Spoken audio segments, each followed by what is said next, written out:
Pode ter, mas não precisa. Por exemplo, a IBM aqui no Brasil, que fica ali na Vitória, ela tem um servidor de DNS. Por quê? Porque se você tiver um servidor de DNS interno, você não precisa ir até a rede para descobrir quem é o IP. Você já tem um cara local. Então alguém pesquisou, por exemplo, o google.com, ao invés de ir lá no servidor da Vivo para buscar o IP, para então ir buscar o site, ele já bate na rede local. Tem um DNS local, ele já está fazendo cache do DNS. Entendeu? Então você economiza a banda de rede. Então, às vezes é banda suficiente, às vezes só um pouquinho de banda, mas você está economizando banda. Então, a ideia do DNS é, por exemplo, economizar bandas a vários níveis. Então, tipo assim, eu tenho um tubo de conexão que está ligando o Brasil e a Europa, mas eu não vou direto no DNS da Europa. Eu vou passar por todos os DNS antes de chegar na Europa para ver se eu acho lá. Entendeu? Então, vou pesquisar. Oi? Pode falar. Quando a gente vai acessar um site, ele é americano, mas ele tem uma outra versão para o Brasil. Então, se eu quiser acessar a versão dele nos Estados Unidos, tipo Netflix, se eu quiser acessar a versão Netflix. Exatamente. Aí você tem que trocar o IP e pegar o IP deles de lá. Mas não tem a ver com o DNS, então? Tem a ver com o DNS. Tem a ver com o DNS.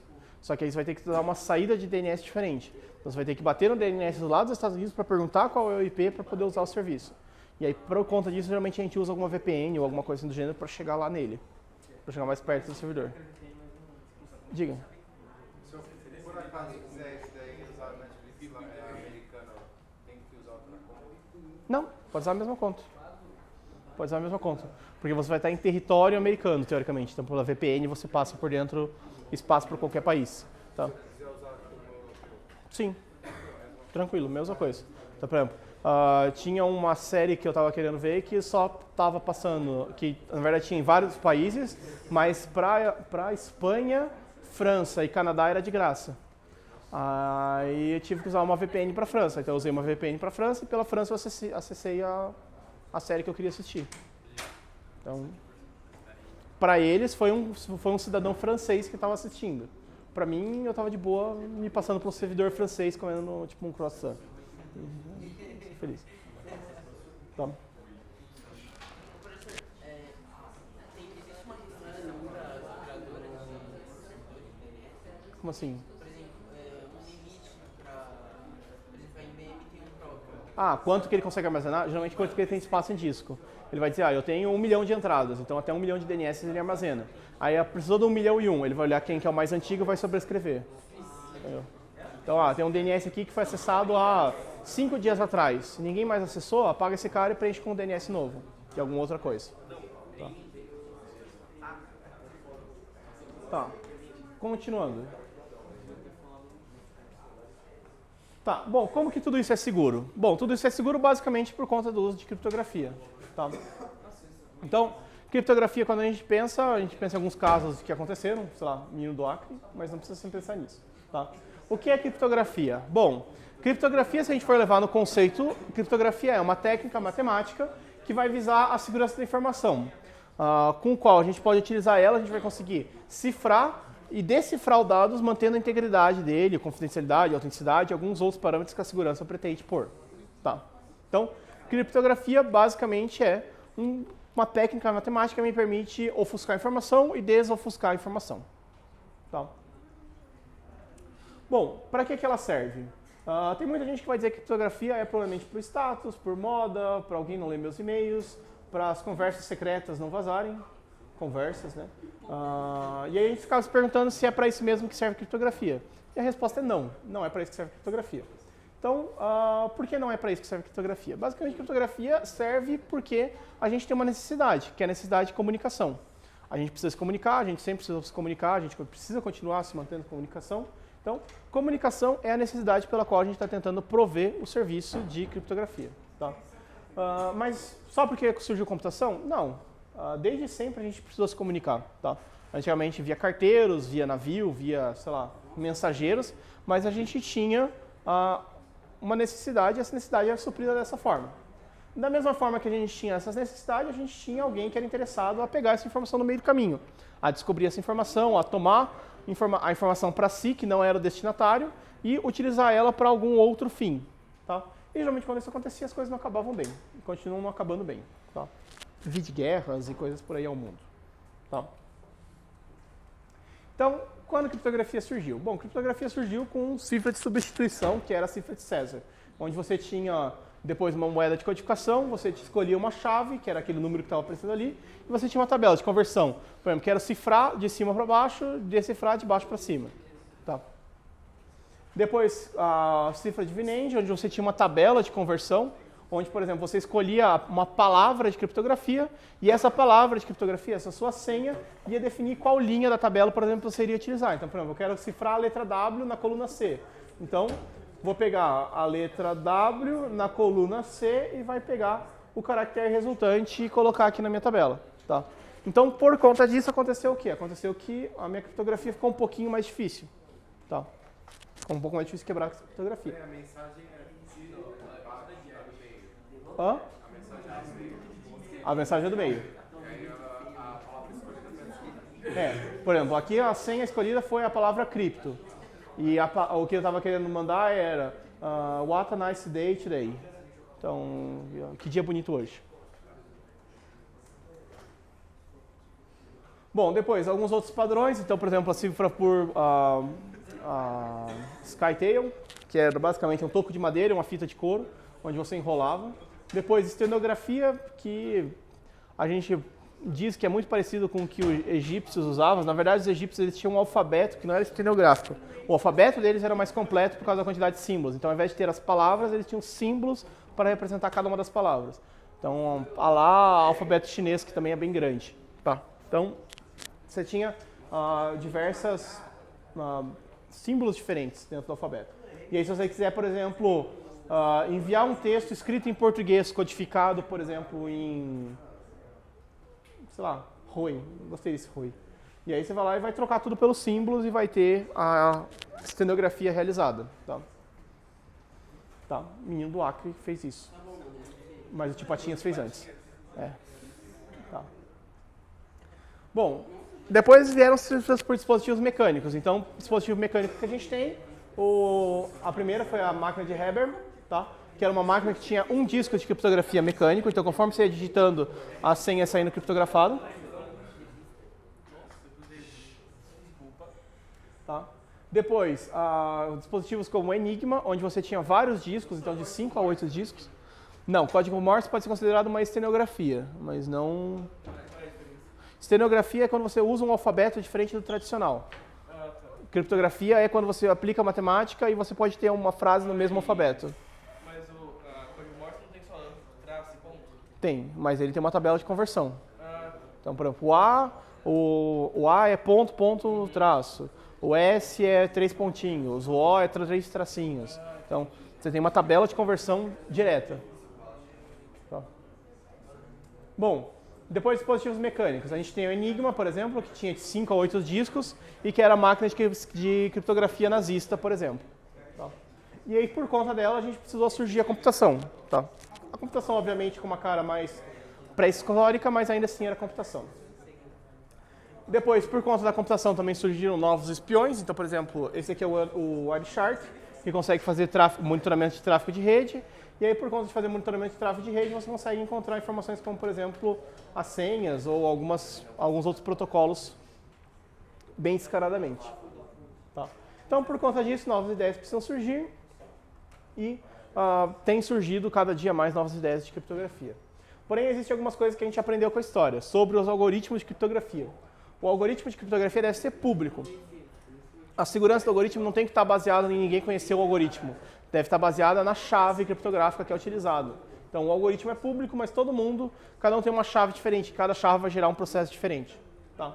Então, a segurança vem das propriedades matemáticas e da chave, não do fato de ninguém conhecer o algoritmo.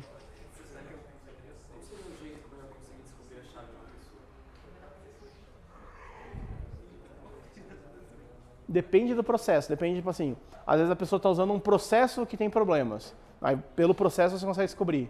Às vezes a pessoa vaza a chave dela de alguma outra forma, e aí você também consegue inferir a chave dela pelo vazamento. Mas buscar naturalmente dizer, tipo assim, estou pegando a chave da pessoa é meio difícil, é raro conseguir pegar. Consegue, mas aí demora muito, tá? Então, por exemplo, você pega uma criptografia normal hoje, 128 bits. Então, você precisa de 2 elevado a 128 vezes tentativas, tá? Então, 2 elevado a 128 tentativas. Vamos dizer que a gente faça 1 milhão de tentativas por segundo, tá? Então, 1 milhão de tentativas por segundo seria mais ou menos 2 elevado a 20, tá? Que é 1024 vezes 1024, dá um pouquinho mais, mas vamos dizer que seja isso aí. Então, 2 elevado a 20. Então, se eu tinha 2 elevado a 128 tentativas, e eu tenho 2 elevado a 20 tentativas por segundo. Então, eu tenho 2 elevado a 88 segundos, tá? 2 elevado a 88 segundos é um número bastante grande. É um número com, deixa eu ver, 8, 16, 24,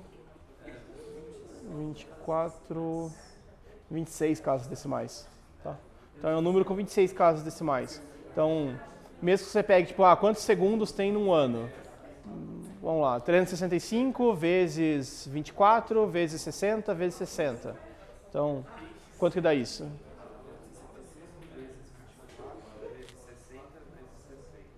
Não, isso aí. Dá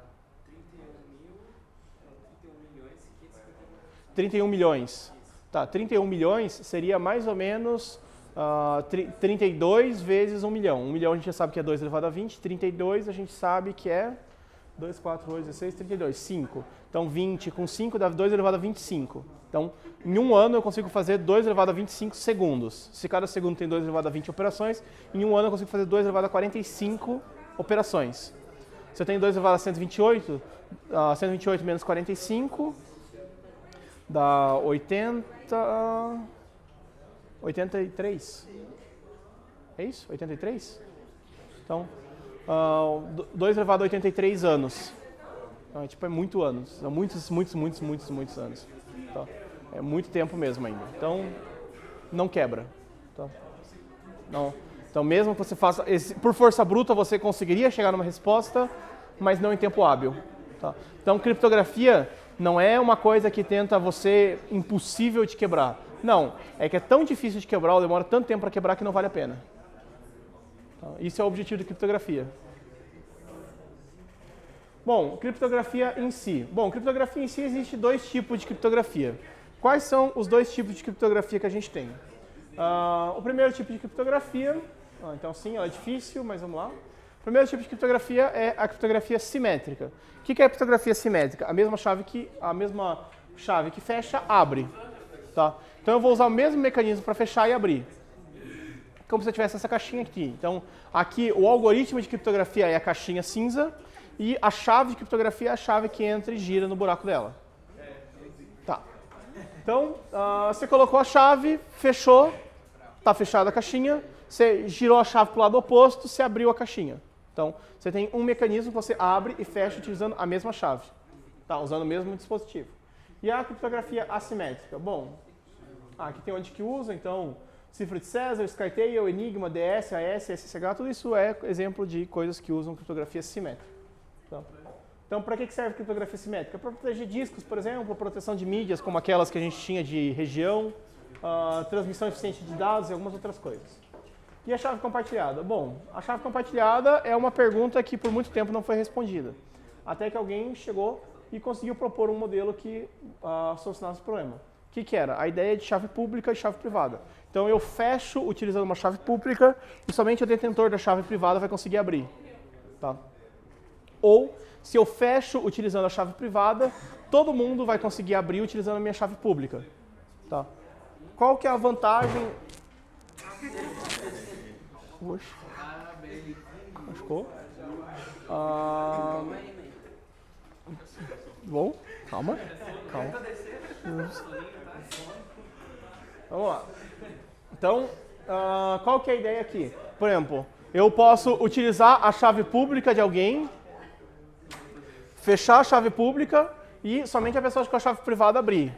E se a pessoa pegar alguma coisa que quer mandar, fechar com a chave privada e qualquer um com a chave pública consegue abrir. Para que serve isso?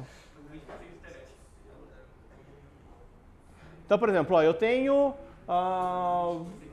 eu quero informar as notas para cada um de vocês. Então, eu vou pegar a chave pública de cada um de vocês, vou colocar a nota dentro da caixinha, fechar e mandar. Somente você, detentor da chave, vai conseguir abrir a caixinha e ver a sua nota. Agora, por exemplo, eu quero publicar uma lista com todas as notas. Aí eu vou pegar essa lista e vou criptografar ela usando a minha chave privada. O que vai acontecer? Bom, todo mundo tem acesso à chave pública.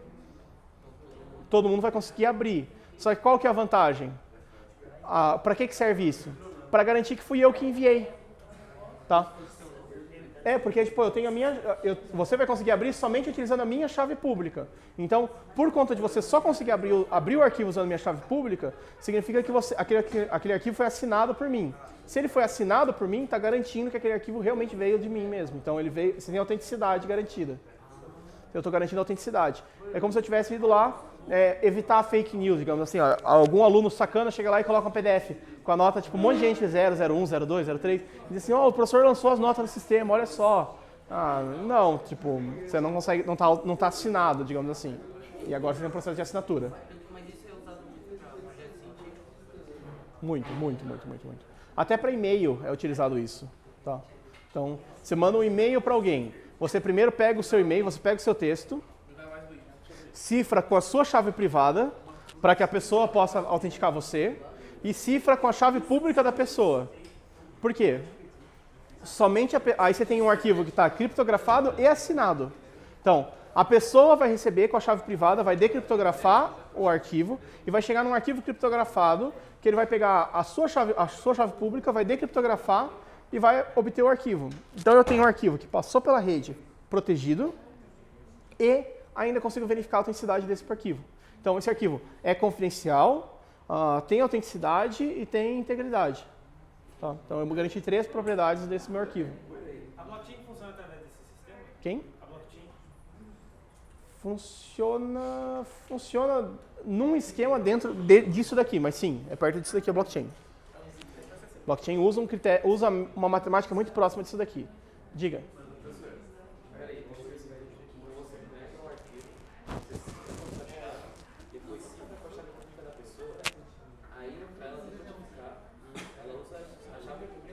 Privada dela. Para abrir. Pensa assim, ó. Vamos dizer assim. Eu tenho um texto. Tá? Aí esse texto eu vou cifrar utilizando a minha chave privada. Então, eu vou utilizar esse texto e vou obter um outro texto.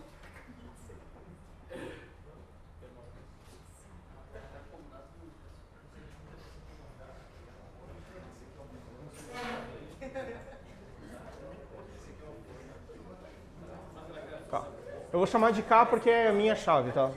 Só para dar nome aos bois. Aí eu vou pegar a sua chave pública, vamos dizer que seja a chave pública G, tá? E aí eu vou pegar a chave pública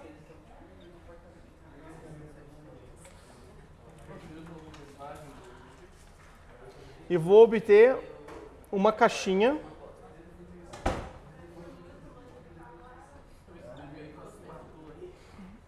e dentro dessa caixinha agora está o meu documento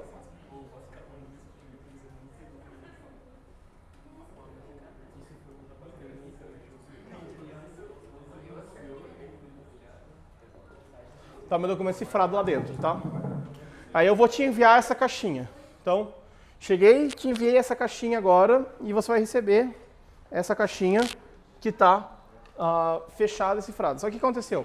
Todo mundo na rede viu que essa caixinha passou, mas ninguém sabe o que tem dentro dessa caixinha, tá? Porque ninguém consegue acessar. Só você vai conseguir acessar essa caixinha. Então, desse lado de cá, eu vou pegar a sua chave privada. Então, vou usar a sua chave privada.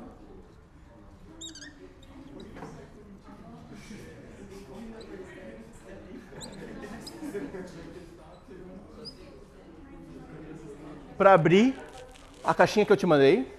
Aí, da caixinha que eu te mandei, você vai pegar o texto que está cifrado.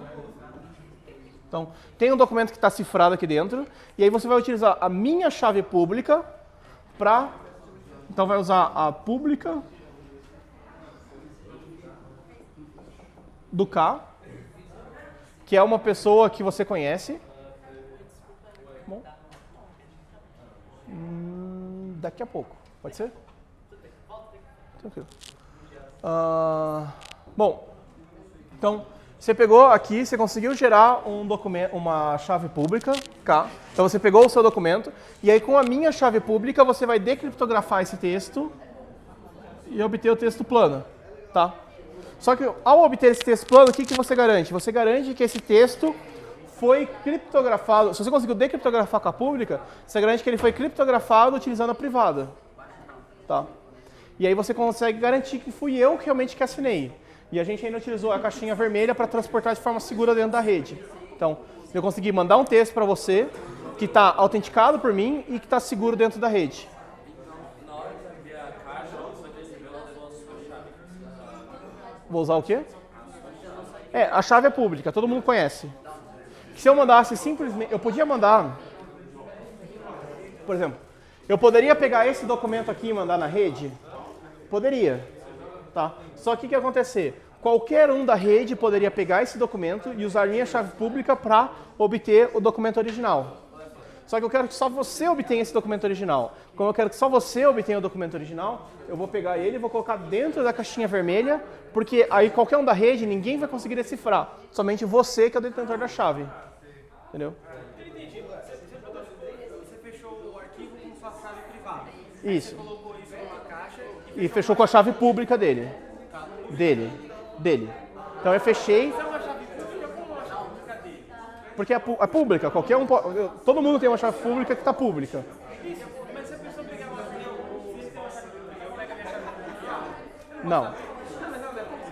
Mas cada chave pública é diferente uma da outra. E mesmo duas chaves públicas iguais podem ter vindo de chaves privadas diferentes. Qual é a diferença de público e privado? Então você chama de toda pessoa tem diferente.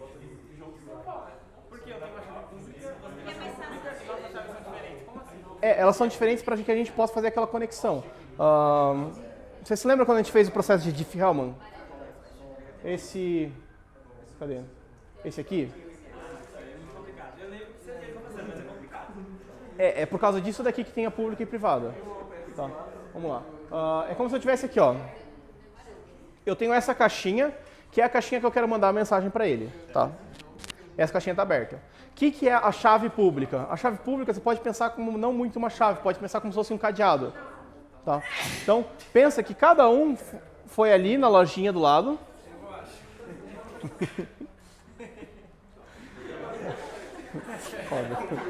Vamos lá. Então, cada um foi ali, comprou um cadeado, abriu o cadeado, escreveu o nome no próprio cadeado e colocou o cadeado aqui e guardou a chave. Então, a chave está guardada no bolso, o cadeado está aqui. Então, se alguém fechar o cadeado, somente o detentor da chave vai conseguir abrir. Mas cada um tem um cadeado diferente. Por quê? Por que cada um tem um cadeado diferente? Porque eu não posso sair entrando na casa de todo mundo. Tá? Pela mesma razão, tipo assim, que cada porta tem que ter uma chave diferente e o cadeado também tem uma chave diferente. Então, a fechadura é a mesma, a porta pode ser a mesma, mas a fechadura tem que ser diferente para que cada um entre na sua casa, teoricamente. Tá? Às vezes tem micha, mas não tem problema. E aí o que acontece? Então eu vou pegar essa caixinha, vou colocar a informação que eu quero dentro, fechar a caixinha e vou fechar com o cadeado dele. Se eu passar aqui a caixinha por todo mundo pode pegar a própria chave, colocar no cadeado e tentar abrir, não vai conseguir abrir. Só vai conseguir abrir quem? O detentor da chave. Tá? Então por isso que a gente tem o esquema chave pública privada. Porque a chave pública e privada, na verdade, é tipo, eu tenho um elemento público que qualquer um pode manipular e fechar, mas somente o detentor da chave vai conseguir abrir. Então, se eu fechar com a chave privada, o que vai acontecer? Qualquer um com a pública vai poder abrir. Porque aí a minha privada, porque aí vai inverter os papéis. Aí a minha privada vai se tornar o cadeado e a pública vai se tornar a chave do meu cadeado. Pensa que, tipo assim, ele é um par chave cadeado, mas sempre vai ter, eu posso usar ambas como as duas funções. Então, a que fecha, somente a outra abre.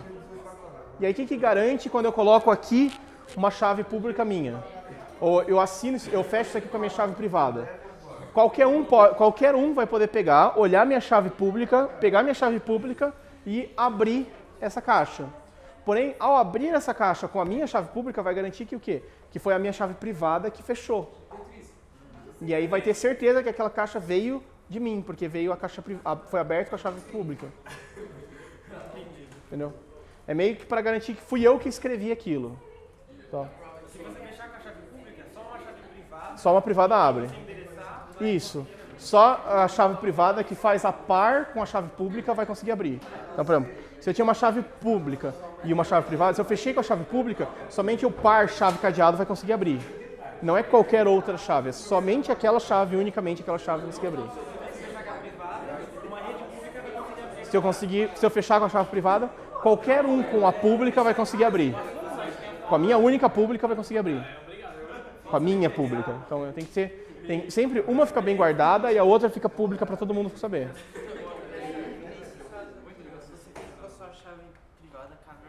Isso. Pegou a chave pública dele. Isso. Aí ele ficou guardado, aí só a chave pública dele. Só a chave privada dele vai abrir a caixinha vermelha para tirar o documento preto que está cifrado. E aí ele, com a minha chave pública, vai conseguir decifrar o documento para obter o texto do documento original. Então, tipo assim, ele tem um mecanismo onde eu garanto que só ele vai abrir a caixa e um mecanismo que garante que fui eu que mandei aquela mensagem pela minha chave pública. É mais ou menos assim, a privada fecha para o público abrir. Isso. Isso. Sempre que uma fechar, a outra vai abrir. É isso que acontece naqueles arquivos que você pega que são compartilhados, por exemplo. Arquivo de um programa. Eu mando o link, geralmente eles são fechados lá numa senha, que seja. Aí às vezes você precisa acessar determinado site ou entrar em contato diretamente com a pessoa para poder pegar essa chave. Isso. Só que geralmente esses arquivos, por exemplo, eles são simétricos. Então eles são chaves simétricas. Então é uma mesma chave que abre e fecha. Então é a mesma chave que vai usar para criptografar e a chave que vai usar para decriptografar. Então ela é simétrica. Aqui é como se tivesse realmente um par chave cadeado. Então, tipo, são separadas. Então, Esse exemplo da caixa que você deu, a caixa seria a codificação. a caixa seria o pacote de transporte. Isso, a codificação. Diga. Não. Porque eu fechei com... É que você está pensando na única cidade de chave cadeado. Mas eu tenho duas partes, uma pública e uma privada, e ambas podem assumir tanto papel de chave quanto cadeado. Se uma for cadeada, a outra é chave. Se uma for cadeada, a outra é chave. Então, tipo assim, se eu tenho que a pública é cadeado, somente a privada abre. Se eu tenho que a privada é cadeado, somente a pública abre. Entendeu?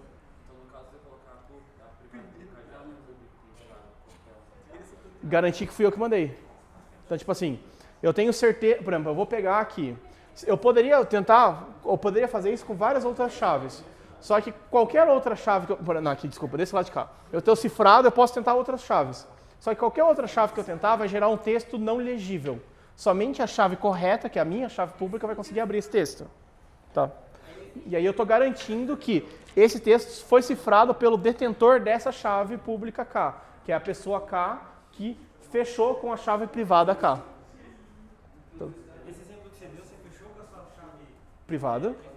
E ele vai conseguir abrir com a chave pública dele. Não, com a minha chave pública. Você vai ceder essa chave pública para ele. A chave pública já é cedida para todo mundo. Isso, a chave pública é pública mesmo. Tá. A chave pública é tipo num mural, digamos assim. Se você tivesse fechado com a sua chave pública, então, Somente, não, ia abrir com a chave privada. só com a minha chave privada. Porque se eu fechar com a chave pública, ou se eu fechar com a chave pública, tem que ser com a chave pública dele. Então eu vou fechar com a chave pública dele e aí somente ele com a chave privada dele vai conseguir abrir. Então você que chave pública é porque é uma chave específica sua, mas todo mundo tem acesso a ela. Isso. É uma chave que veio de mim, somente eu tenho a outra metade da chave, mas qualquer um pode usar ela para se comunicar comigo, de forma segura. Tá.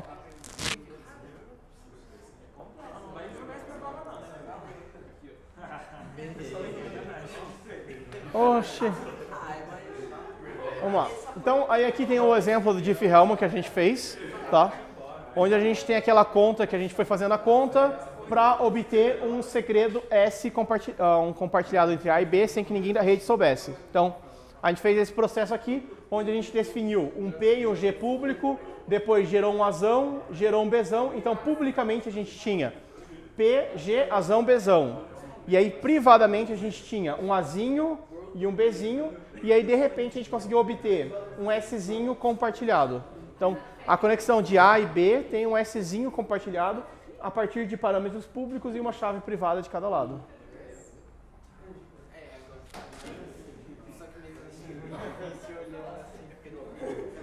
É. É meio complexo. Sim, é meio complexo.